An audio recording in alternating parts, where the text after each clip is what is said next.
Hello everyone, how are you doing? This is MD Tech here with another quick tutorial.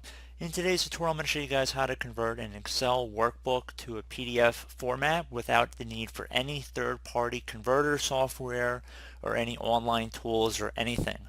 So it's all built right into Excel, and without further ado, let's jump right into it. So we're going to start by opening up the File tab. So left click on the file up at the top left, and then you want to left click on Save As. And now just choose a destination you want to save it. So I'm just going to say desktop, but you can browse and choose whatever location you want. The important thing is you want this dialog screen that says Save As at the top. And underneath Save As Type, you want to click this little drop down arrow, and you want to select PDF from this list. So you also want to make sure Optimize for Standard Publishing Online and Printing is selected, and then left click on Save. And that's pretty much it, and it should open automatically if you kept the other box checkmarked. So if you have Adobe Reader, it's probably going to try and open up in Adobe Reader first.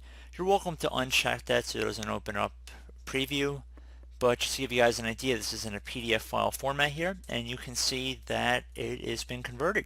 So very straightforward, guys. I do hope this brief tutorial was able to help you out, and I do look forward to catching you all in the next tutorial.